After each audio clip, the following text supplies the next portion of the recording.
সম্মানিত উপস্থিতি, আসসালামু আলাইকুম ওয়া রাহমাতুল্লাহি ওয়া বারাকাতুহু।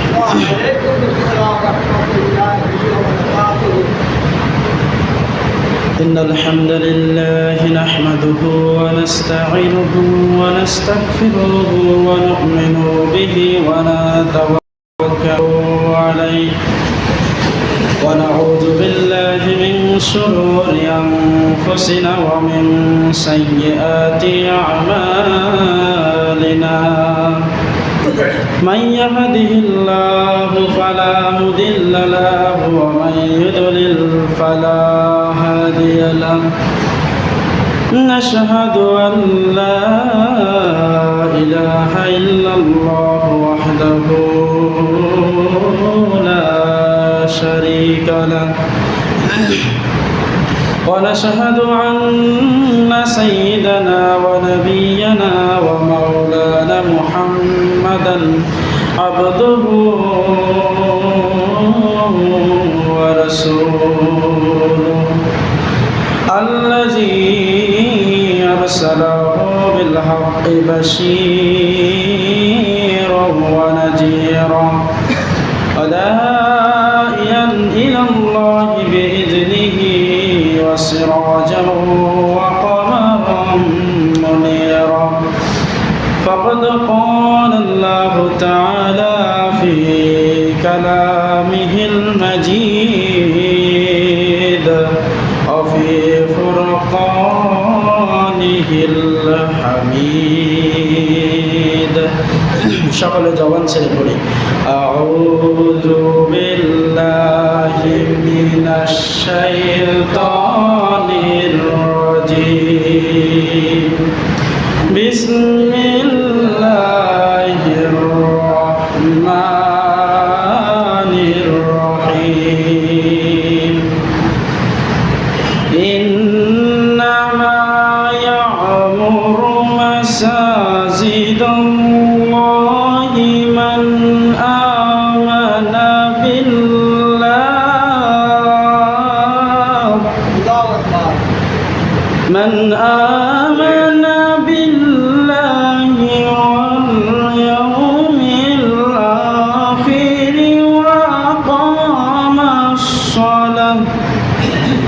وأقام الصلاة وآتى الزكاة ولم يخش إلا الله فعسى أولئك أن يكونوا من المهتدين وقال الله تعالى أيضا والذين اتخذوا مساجدا ضرارا وكفرا وتفريقا بين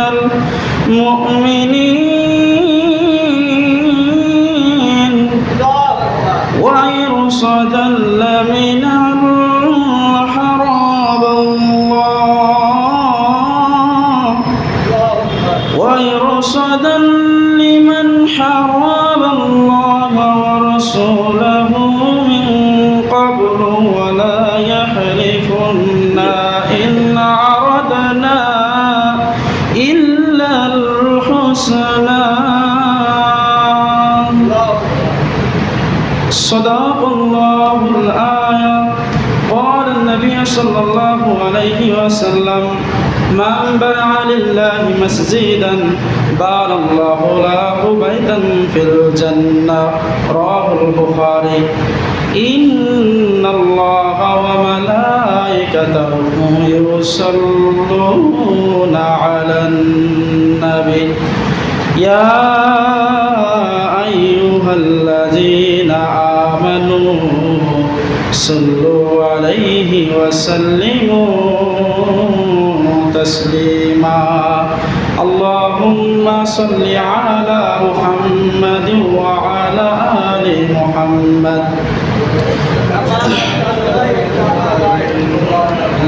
وعلى آل إبراهيم إنك حميد مجيد اللهم بارك على محمد وعلى آل محمد كما باركت على إبراهيم وعلى آل إبراهيم إنك حميد مجيد শুকরিয়া জ্ঞাপন করছি সেই মহান আল্লাহ পাক রব্বুল আলামিনের দরবারে যে রব্বুল আলামিন পবিত্র জুম্মার দিনে তার বাইতুল্লাহতে আগে ভাগে আসার এবং বসার তৌফিক দান করলেন। হৃদয়ের সবটুকু আবেগ উজাড় করে দিয়ে আল্লাহ রব্বুল আলামিনের প্রশংসা জ্ঞাপন করছি আলহামদুলিল্লাহ। দুরূদ এবং সালাম বর্ষিত হোক মহান মানবতার মুক্তির দূত শাফায়াতের কান্ডারি সৈয়দুল মুরসালিন খাতামুন নবিয়্যিন হযরত মুহাম্মদ সাল্লাল্লাহু আলাইহি ওয়াসাল্লাম। মাগফিরাত কামনা করি ওই সব মুজাহিদ ভাইদের জন্য যাদের আত্মত্যাগের বিনিময়ে, যাদের জীবনদানের বিনিময়ে আমরা পেয়েছি ইসলাম। আল্লাহর দিন আল্লাহর জমিনে বাস্তবায়ন করতে যেয়ে যারা জীবন হারিয়েছেন, আল্লাহ রাব্বুল আলামিন প্রত্যেকেই শহীদি মর্যাদা দিয়ে উত্তম জাযা দান করে জান্নাতের সর্বোচ্চ মাকাম দান করুন। আমরা সকলে পড়ছি আল্লাহুম্মা আমিন। রব্বি ইশরাহ লি সাদরি ওয়া ইয়াসসির লি আমরি ওয়াহলুল উকদাতাম মিন লিসানি ইয়াফকাহু কওলি। সম্মানিত উপস্থিতি, আলোচনার শুরুতে মহাগ্রন্থ আল কোরআন থেকে দুইটা আয়াত আপনাদের মাঝে তেলাওয়াত করেছি। বিশ্বনবীর অমীয় বাণী হাদিস থেকে একটি হাদিস আপনাদের মাঝে উপস্থাপন করেছি। আসুন কোরআন সুন্নাহের আলোকে মসজিদের আদব সম্পর্কে আজকের আমরা আলোচনা শুনব। আল্লাহ রাব্বুল আলামিন আমাদের সকলকে যেন ধৈর্য সহকারে শোনার তৌফিক দান করেন। আমরা সকলে পড়ছি আল্লাহুম্মা আমিন। সম্মানিত উপস্থিতি, যে আয়াত আপনাদের মাঝে তেলাওয়াত করেছি, আসুন আয়াতের সহজ অনুবাদ আমরা জেনে নিই। আল্লাহ তাআলা বলছেন, ইন্নামা ইয়ামুরু মাসাজিদাল্লাহি মান আমানা বিল্লাহ ওয়াল ইয়াউমিল আখির ওয়া আকামাস সালাতা ওয়া আতাজ যাকাত ওয়া লাম ইয়াখশা ইল্লাল্লাহ। নিশ্চয়ই তারাই মসজিদের আবাদ করবে, আল্লাহর ঘর মসজিদের আবাদ করবে তারা যারা আল্লাহর প্রতি ঈমান আনে, আখিরাত দিবসের প্রতি ঈমান আনে, নামাজ প্রতিষ্ঠিত করে, যাকাত প্রদান করে এবং একমাত্র আল্লাহকে ভয় করে। এরপর আল্লাহ তাআলা বলছেন, ফাআসা উলাইকা আইয়াকুনু মিনাল মুহতাদিন। আশা করা যায় এই সমস্ত মানুষের হাতে যদি মসজিদের দায়িত্ব দেওয়া হয় তাহলে মানুষজন হেদায়েত প্রাপ্ত হবে।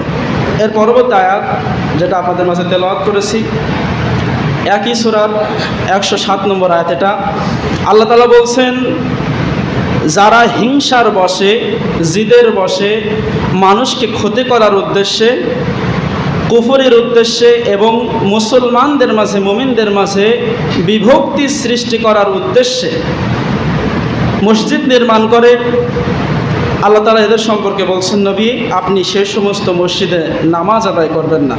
তো আসুন কোরআন সুন্নাহের আলোকে আমরা এই বিস্তারিত তাফসীর শুনবো ইনশাআল্লাহ। যে আয়াত আপনাদের মাঝে আমি অনুবাদ করলাম, আয়াত দুইটা সূরা আত-তাওবা, মহাগ্রন্থ আল কোরআনুল কারীমের 9 নম্বর সূরা, সূরা আত-তাওবার 18 এবং 107 নম্বর আয়াত। সূরা আত-তাওবা মহাগ্রন্থ আল কোরআনের এমন সূরা, 114টি সূরার 113টি সূরার ভিতরে 114টি সূরার ভিতরে 113টি সূরার শুরুতে বিসমিল্লাহির রহমানির রহিম এই কথাটি, আয়াতটি পাঠ করা হয়, কিন্তু সূরা তাওবার ক্ষেত্রে সেটা ভিন্ন। সূরা তাওবা বিসমিল্লাহ ছাড়াই তেলাওয়াত করতে হয়। এর কারণ ব্যাখ্যা করতে যে বেশিরভাগ মুফাসসিরগণ তারা বলেছেন যে সূরা তাওবায় কেন বিসমিল্লাহ দেওয়া হলো না, এর কারণ হলো একটাই, রাসূল করিম সাল্লাল্লাহু আলাইহি সাল্লাম তিনি নিজেই বিসমিল্লাহ পাঠ করেন নাই। যেহেতু রাসূল সাল্লাল্লাহু আলাইহি সাল্লাম বিসমিল্লাহ পাঠ করেন নাই, সেই কারণে সাহাবীরাও করে নাই, তাবেঈগণও করে নাই এবং পরবর্তীতে যারা কোরআন সংকলন করেছেন, সংরক্ষণ করেছেন, তারাও বিসমিল্লাহটা লেখে নাই। তো এই বিসমিল্লাহ না লেখার কারণ আমাদেরকে একটা জিনিসের দিকে উদ্দেশ্য করে, সেটা হলো এই সূরা আল হিজরের ভিতরে আল্লাহ তাআলা বলেন যে এই কোরআন আমি নাজিল করেছি এবং এর সংরক্ষণের দায়িত্ব আমি আল্লাহ আমার নিজের হাতে নিলাম। সুবহানাল্লাহ পড়েন। তো এই কোরআনের দায়িত্ব, হেফাজতের দায়িত্ব আল্লাহ নেওয়ার কারণে কিয়ামত পর্যন্ত রাসূল করিম সাল্লাল্লাহু আলাইহি সাল্লাম থেকে নিয়ে কিয়ামত পর্যন্ত কোরআনের কোনো আয়াত কোনো শব্দ বিকৃত করা হবে না, সেই কারণে এখানে বিসমিল্লাহ বলা হয় না। এরপরে আসুন যে সূরার থেকে আয়াত তেলাওয়াত করেছি, সূরাটির নাম হলো সূরা তাওবা। কি সূরা? মনোযোগ দিতে হবে। কি সূরা? সূরা তাওবা। তাওবা শব্দের অর্থ হলো পাপ কাজ থেকে ফিরে আসা। কি থেকে ফিরে আসা? পাপ কাজ থেকে ফিরে আসা, আল্লাহর দিকে ফিরে আসা। তাওবা হলো দুই প্রকার। কয় প্রকার? দুই প্রকার। একটা হলো সাধারণ তাওবা, আর একটা হলো তাওবাতুন নাসুহা, যেটাকে বলা হয় দৃঢ় তাওবা, যে তাওবা করলে মানুষ আর সেই গুনার দিকে কখনো ফিরে যায় না, এমন তাওবাকে বলা হয় তাওবাতুন নাসুহা। মহাগ্রন্থ আল কোরআন সূরা তাহরিমের ভিতরে আল্লাহ তাআলা বলছেন, ইয়া আইয়ুহাল্লাযিনা আমানু, হে ঈমানদারেরা তোমরা তাওবা করো, তাওবাতুন নাসুহা। কি তাওবা? তাওবাতুন নাসুহা। তাওবা করতে হলে আমাদেরকে তাওবাতুন নাসুহার মতো তাওবা করতে হবে, অর্থাৎ যে গুনাহের কারণে আমরা তাওবা করব মৃত্যুর আগ পর্যন্ত সেই গুনাহ আমরা আর করব না, এটাকে বলা হয় তাওবাতুন নাসুহা। সম্মানিত উপস্থিতি, এবার আসুন সূরা তাওবা কখন নাজিল হয়েছে। ঐতিহাসিকগণদের মতে, তাফসীরকারকদের মতে সূরা তাওবা 3 ভাগে নাজিল হয়েছে। 3টা ভাগই নবম হিজরিতে নাজিল হয়েছে, কিন্তু মাস আলাদা। সম্মানিত উপস্থিতি, যে আয়াত আপনাদের মাঝে আমি তেলাওয়াত করেছিলাম, শুরুতে সে আয়াতের তাফসীরের দিকে আমরা ফিরে যাই। আল্লাহ তাআলা বলছেন, ইন্নামা, নিশ্চয়ই যারা ইয়ামুরু মাসাজিদাল্লাহ, তারাই আল্লাহর ঘর মসজিদের আবাদ করবে।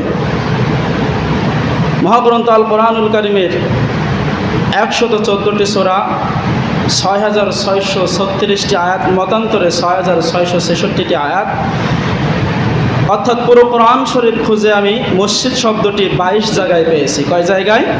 22 জায়গায় মসজিদ শব্দটি আল্লাহ ব্যবহার করেছেন। এই মসজিদ কারা আবাদ করবে এ কথা আল্লাহ তাআলা কোরআনের ভিতরে জানিয়ে দিয়েছেন। যে কোনো মানুষকে মসজিদের দায়িত্ব দেওয়া যাবে? কথা বলতে হবে, যে কোনো মানুষকে দায়িত্ব দেওয়া যাবে না। আল্লাহ শেখাচ্ছেন, যাদের ভিতরে 5টা গুণ থাকবে ওই সমস্ত মানুষকে তোমরা মসজিদের সভাপতি বানাও, সেক্রেটারি বানাও, ক্যাশিয়ার বানাও, কমিটি যাই বানাও না কেন, 5টা গুণ দেখতে হবে। কয়টা গুণ? 5টা গুণ যদি ওই ব্যক্তির ভিতরে না থাকে, তাকে যদি দায়িত্ব দেওয়া হয়, তাহলে ওই মসজিদে যারা ইবাদত করবে, মসজিদে ইবাদত করে তারা তৃপ্ত পাবে না। কারণ আল্লাহ তাআলা বলছেন, যদি এই 5টা গুণ সম্পন্ন মানুষদেরকে মসজিদের দায়িত্ব দেওয়া হয়, ফাআসা উলাইকা আইয়াকুনু মিনাল মুহতাদিন, আশা করা যায় মানুষেরা হেদায়েত প্রাপ্ত হবে।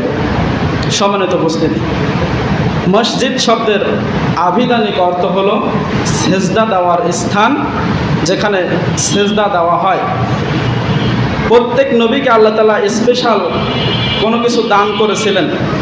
রাসূলের ক্ষেত্রে কয়েকটি স্পেশাল জিনিস আল্লাহ দিয়েছিলেন, তার ভিতরে একটা হলো এই, শুধুমাত্র 3 জায়গা বাদে পৃথিবীর সব জায়গায় আল্লাহ রাব্বুল আলামিন উম্মতে মুহাম্মাদের জন্য মসজিদ হিসেবে তিনি বলে দিয়েছেন, যে কোনো জায়গায় আমরা নামাজ আদায় করতে পারবো। সুবহানাল্লাহ। আপনি মাঠে কাজ করতেছেন, আজানের সময় হয়ে গিয়েছে, আজান দিয়েছে, নামাজ রক্ত চলে যাচ্ছে, আপনি ফিরে আসতে পারছেন না, কাদা মাখা অবস্থায় আপনার সতর ঢাকা থাকলে, পাশে পানি থাকলে ওযু করবেন, যদি না হয় তায়াম্মুম করে আপনি মাঠেই নামাজে দাঁড়িয়ে যাবেন। নামাজ কবুল করবেন কে? আল্লাহ তাআলা। সম্মানিত উপস্থিতি, আল্লাহ তাআলা বলছেন, কয়টা গুণ থাকলে মসজিদের দায়িত্ব দেওয়া যাবে? 5টা গুণ।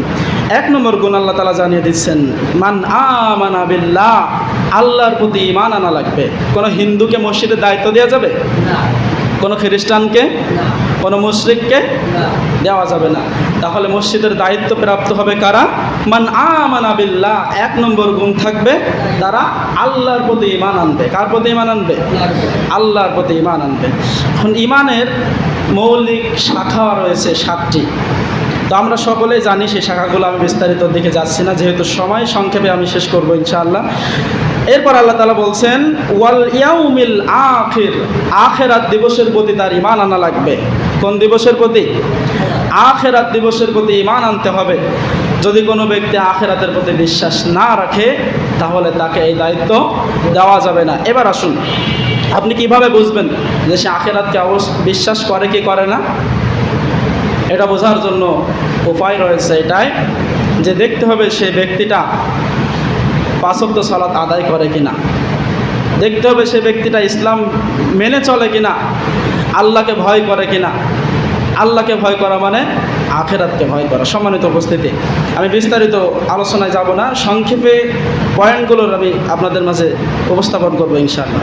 এরপর আল্লাহ তাআলা বলছেন 3 নম্বর গুণ হলো ওয়া আকামাস সালাহ, যারা নামাজ প্রতিষ্ঠিত করে। নামাজ এখানে পড়ার কথা বলা হয় নাই, সমগ্র কোরআন আপনি খোঁজেন, আপনাকে আমি চ্যালেঞ্জ দিলাম, কোরআনের প্রথম থেকে শেষ পর্যন্ত কোথাও আপনি পাবেন না তোমরা নামাজ পড়ো, এই শব্দটি আল্লাহ তাআলা ব্যবহার করেন নাই। আল্লাহ বলেছেন আকামান শব্দের অর্থ হলো প্রতিষ্ঠিত করো। যদি আমাদের সমাজে একটা মানুষ উলঙ্গ হয়ে বেড়ায় তাহলে আপনারা তাকে কি স্বাভাবিক মনে করবেন? উত্তর দেন, স্বাভাবিক মনে করবেন? কেন করবেন না? কারণ আমাদের সমাজে কাপড় প্রতিষ্ঠিত আছে বলে প্রত্যেক মানুষ কি করে? কাপড় পরিধান করে। তো নামাজ প্রতিষ্ঠিত করার মানেও ঠিক এটাই, যদি নামাজ প্রতিষ্ঠিত হয়ে যায় কোনো বেনামাজি পাওয়া যাবে না। তো এইটাকে বলা হয় আকামাস সালাহ।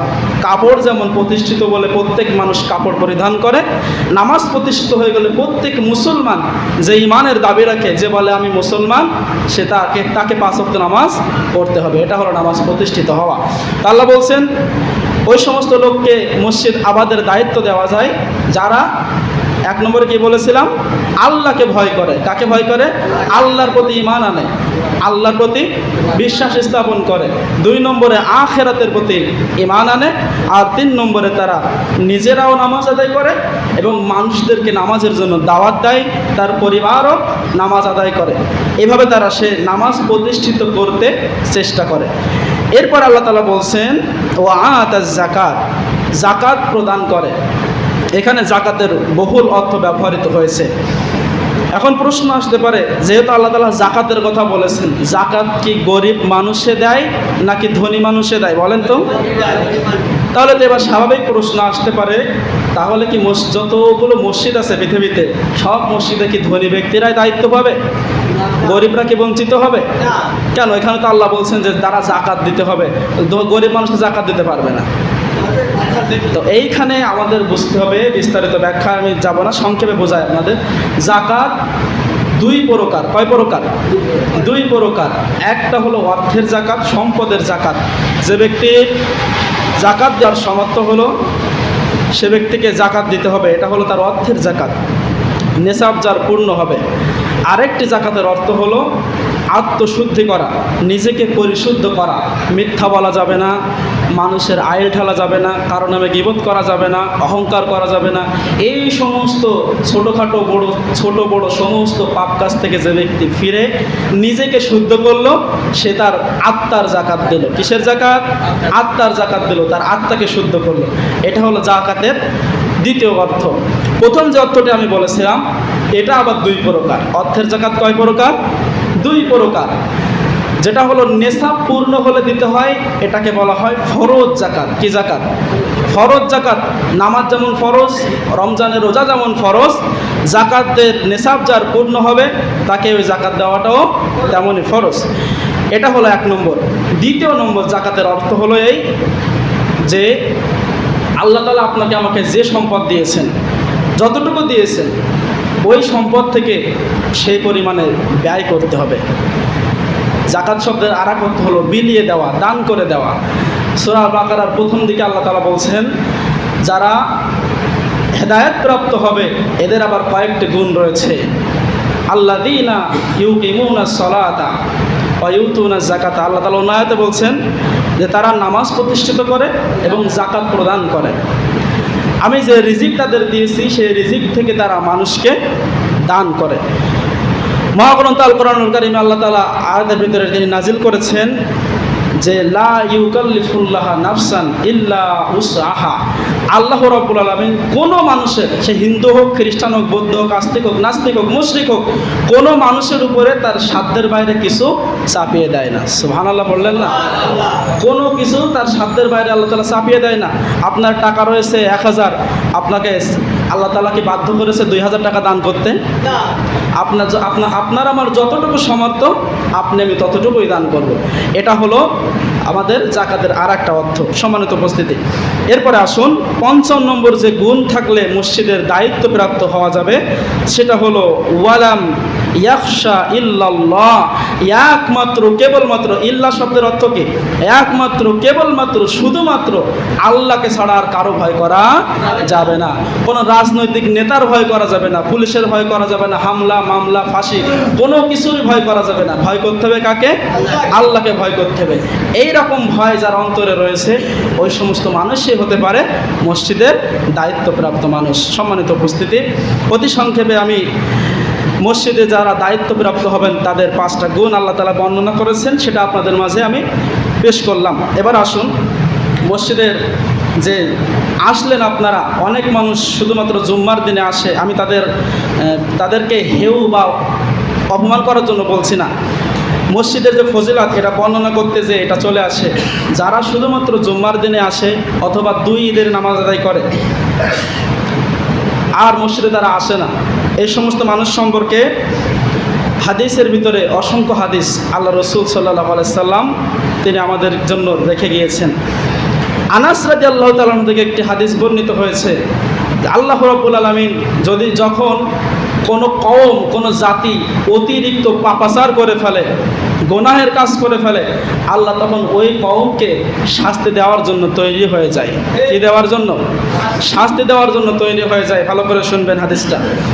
আল্লাহ রসুল বলেন, আল্লাহ রাব্বুল আলামিন যখন কোনো মানুষকে শাস্তি দিতে চান, কওমকে শাস্তি দিতে চান, শাস্তি দেওয়ার সময় তিনি নিচের দিকে দৃষ্টিপাত করেন, জমিনের দিকে দৃষ্টিপাত করেন। কোথায় দৃষ্টি দেন? জমিনের দিকে দৃষ্টিপাত করেন। আল্লাহ তাআলা বলেন, আমি যখন জমিনের দিকে দৃষ্টি দেই আমার চোখের সামনে মসজিদে আবাদকারী বান্দারা পড়ে যায়। সুবহানাল্লাহ পড়ে। শেষ প্রহরে, দিনের রাতের শেষ প্রহর অর্থাৎ সূর্য উদয়ের আগ মুহূর্তে, যে ফজরের কথা বলা হয়েছে হাদিসে, ওই সময় তারা আমার কাছে ক্ষমা প্রার্থনা করে, নামাজ আদায় করে। এই সমস্ত বান্দাদের কারণে আমি ওই কওমকে আযাব থেকে মুক্ত করে দেই। সুবহানাল্লাহ।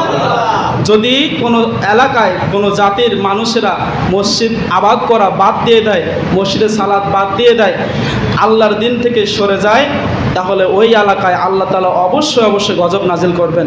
শুধুমাত্র কিছু ভালো মানুষ থাকার কারণে আল্লাহ সমস্ত কওমকে বাঁচিয়ে দেন। সুবহানাল্লাহ। সম্মানিত উপস্থিতি, এরপরে একটা হাদিসের ভিতরে আসছে, ইবনে আব্বাস থেকে বর্ণিত হয়েছে, আল্লাহ রসুল বলেন যে মানুষ আজান শোনার পরে, যদি কোনো মানুষ আজান শোনার পরে মসজিদে জামাতে হাজির না হয়, একা একা বাড়ি নামাজ আদায় করে, কি করে? একা একা বাড়ি নামাজ আদায় করে, মসজিদে জামাতে হাজির না হয়, সে আল্লাহ এবং তার রাসূলের সাথে নাফরমানি করলো। নাউযুবিল্লাহি মিন যালিক। আর যে ব্যক্তি নাফরমান হয়ে যায় ওই ব্যক্তির জন্য আল্লাহর রহমত উঠে যায়। সম্মানিত উপস্থিতি, হাদিসের ভিতরে আমরা বুখারীর 660 নম্বর হাদিসে আমরা পড়েছি যে 7 শ্রেণীর মানুষকে আল্লাহ তাআলা সেদিন আরশের ছায়াতলে জায়গা দেবেন, যখন কোনো কিছুর ছায়া থাকবে না। এখন দুনিয়ার বুকে যেদিন একটু তাপমাত্রা বেশি পড়ে, আমাদের দেশে সর্বোচ্চ মনে হয় 44 কি 45 ডিগ্রি পড়ছিল গ্রীষ্মকালে, তো ওই তাপমাত্রায় একটা মানুষ সে 1 থেকে 2 ঘন্টা দাঁড়িয়ে থাকার মতো ক্ষমতা থাকে না। যাদের অভ্যাস আছে তারা সর্বোচ্চ হলে 10-12 ঘন্টা দাঁড়াতে পারে, কিন্তু সাধারণ একটা মানুষ যে সবসময় আধারের ভিতরে থাকে, ঘরের ভিতরে থাকে, এই সমস্ত মানুষ ওই রকম রোদে 1-2 ঘন্টা দাঁড়ানো তাদের সম্ভব নয়।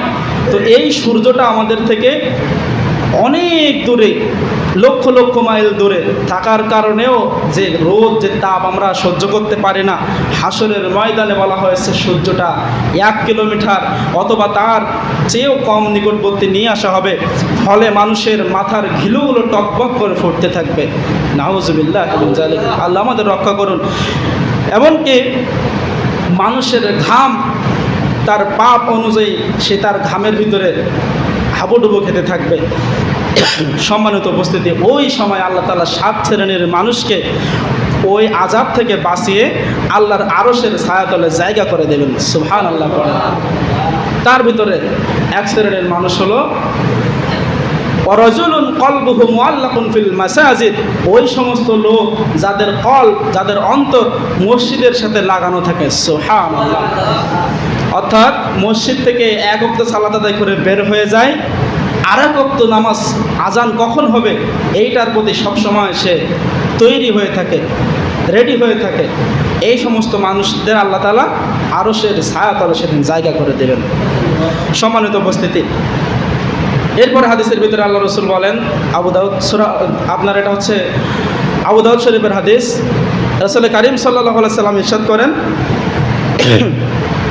যে মসজিদে যে জামাতের সাথে নামাজ আদায় করা এবং একা একা বাড়িতে নামাজ আদায় করার ভিতরে পার্থক্য আছে না নাই বলেন তো? হাদিসের ভিতরে দুইটা মতামত পাওয়া যায়। এক হলো বাড়িতে একা একা নামাজ আদায় করার চাইতে মসজিদে যে জামাতে নামাজ আদায় করলে আল্লাহ রাব্বুল আলামিন তার আমল নামায় 25 গুণ বেশি সওয়াব লিখে দেন। সুবহানাল্লাহ।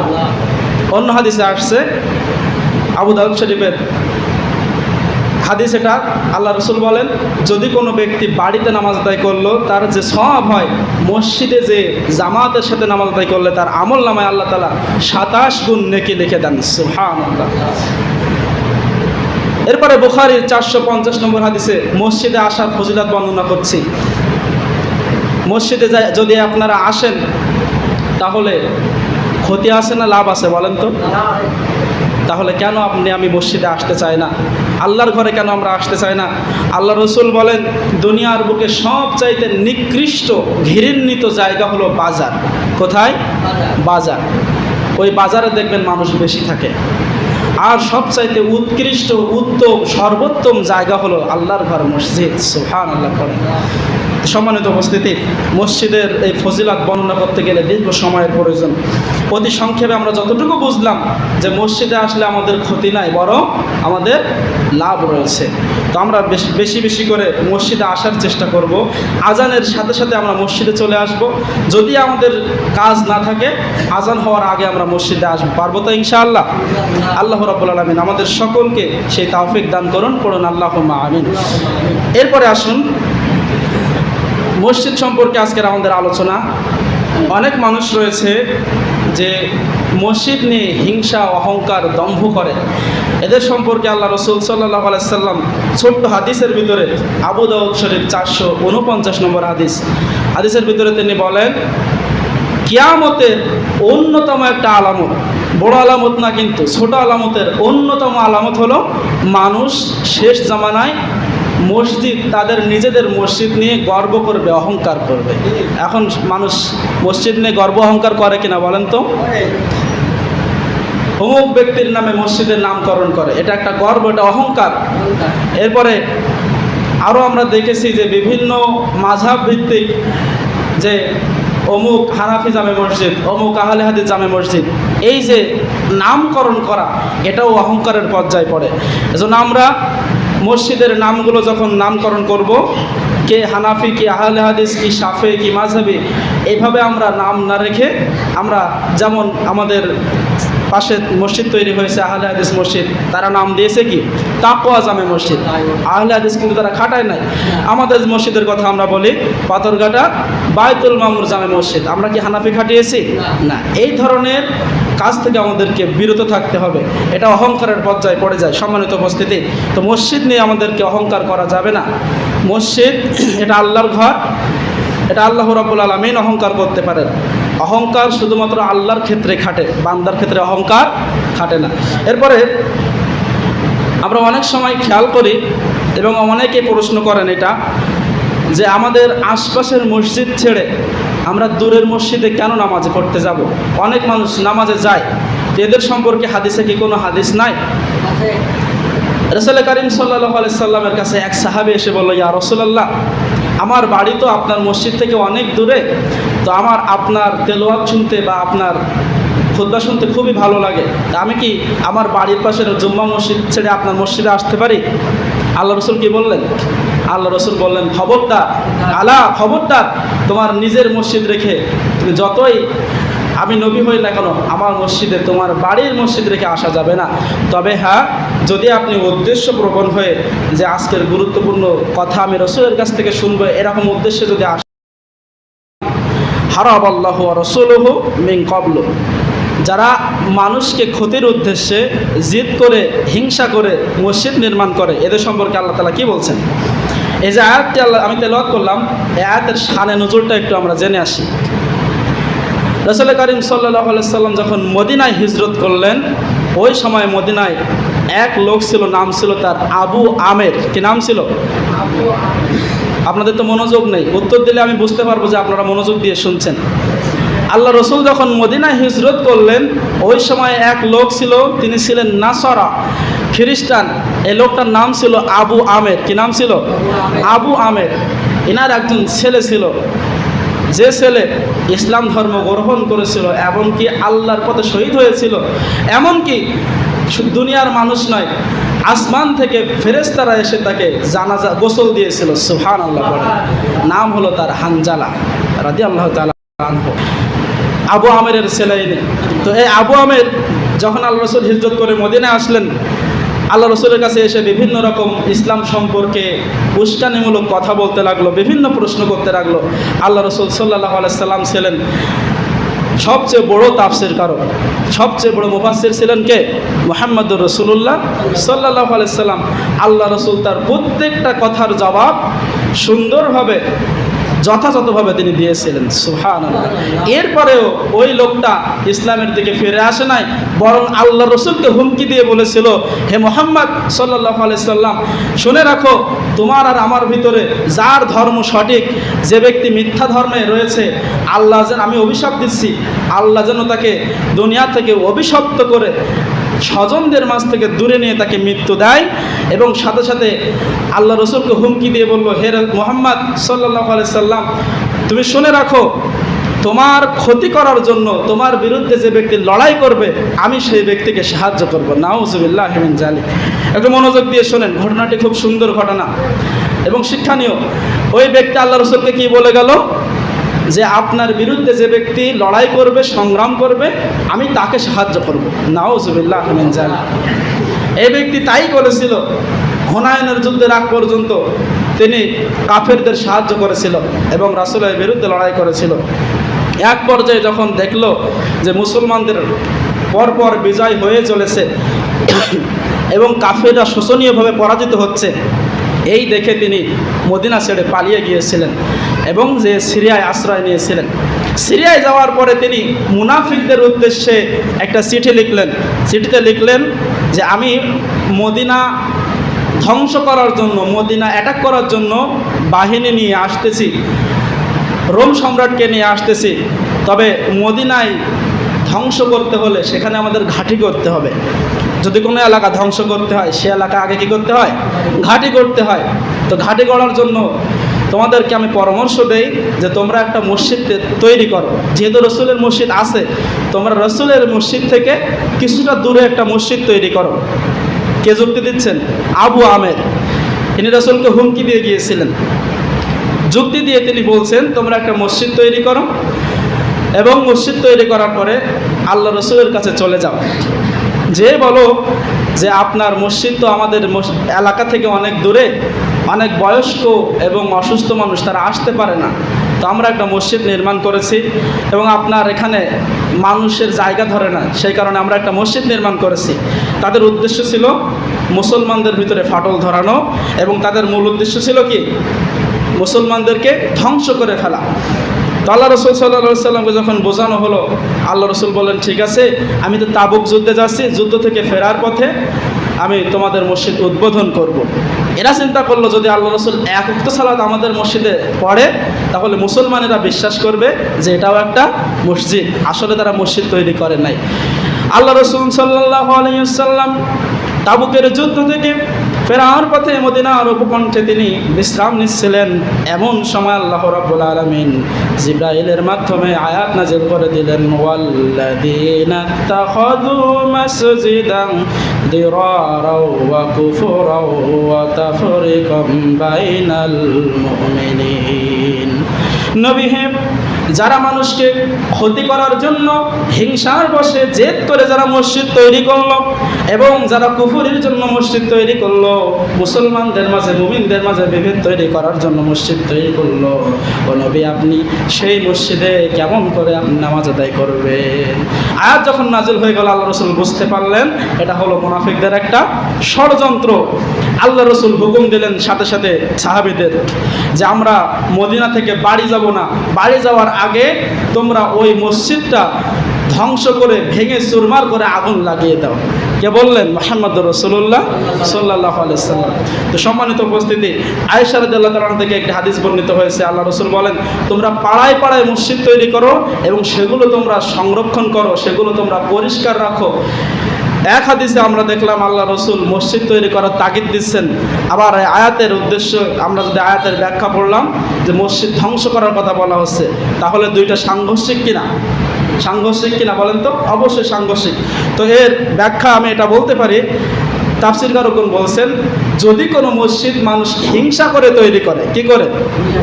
হিংসা করে, এবং যে মসজিদ তৈরি করার কারণে মুসলমানদের ভিতরে পার্থক্য হয়ে যায়, বিভেদ হয়ে যায়, ওই সমস্ত মসজিদ ধ্বংস করতে হবে। হুকুম দিয়েছেন কে? মুহাম্মদুর রাসূলুল্লাহ সাল্লাল্লাহু আলাইহি ওয়াসাল্লাম। আর যে সমস্ত মসজিদ, এরপরে আয়াত আল্লাহ বলছেন, লা তাকুমু ফিহি আবাদান লা মাসজিদুন উসসাসিন আলা তাকওয়া মিনাল আউয়াল। আর যে সমস্ত মসজিদ প্রথম দিন থেকে তাকওয়ার উপরে প্রতিষ্ঠিত রয়েছে, ওই সকল মসজিদে নবী আপনি সালাত আদায় করবেন। সম্মানিত উপস্থিতি, অতি সংক্ষিপ্ত সময়ে বিস্তারিত তাফসীর করতে পারলাম না। তো আসুন আমরা এই দুইটা আয়াতের ভিত্তিতে যতটুকু বুঝলাম, আয়াতের শিক্ষা হলো এই। আজকের আলোচনার শিক্ষাটা বলে আমি শেষ করে দেই। প্রথম যে আয়াতটা আপনাদেরকে শোনালাম সেটা হলো মসজিদের দায়িত্বপ্রাপ্ত যারা হবে এদের 5টা কোয়ালিটি থাকতে হবে। কয়টা? 5টা কোয়ালিটি। আল্লাহর প্রতি ঈমান, আখিরাতের প্রতি ঈমান, নামাজ প্রতিষ্ঠিত করা, যাকাত দেওয়া বা দান সদকা করা এবং আল্লাহ ছাড়া অন্য কাউকে ভয় না করা। এই 5টা গুণ থাকলে তাকে মসজিদের দায়িত্ব দেওয়া যাবে। এবং পরবর্তী আয়াতের শিক্ষা হলো এই যে আমরা হিংসার বশে জিদ করে অহংকার করে মানুষকে ক্ষতির জন্য বা মানুষের মুসলমানদের ভিতরে বিভেদ সৃষ্টি করার জন্য মসজিদ আমরা তৈরি করব না। আল্লাহ রাব্বুল আলামিন আমাদের সকলকে এই শিক্ষা গ্রহণ করার তৌফিক দান করুন। যে আলোচনাগুলো আমরা শুনলাম, আলোচনার উপরে যেন আমরা আমল করতে পারি, আল্লাহ রাব্বুল আলামিন আমাদের সেই তৌফিক এনায়েত করুন। আমরা সকলে বলছি আমিন। ওয়া আখিরি দাওয়ানা আলহামদুলিল্লাহি রাব্বিল আলামিন। আসসালামু আলাইকুম ওয়া রাহমাতুল্লাহি ওয়া বারাকাতুহু।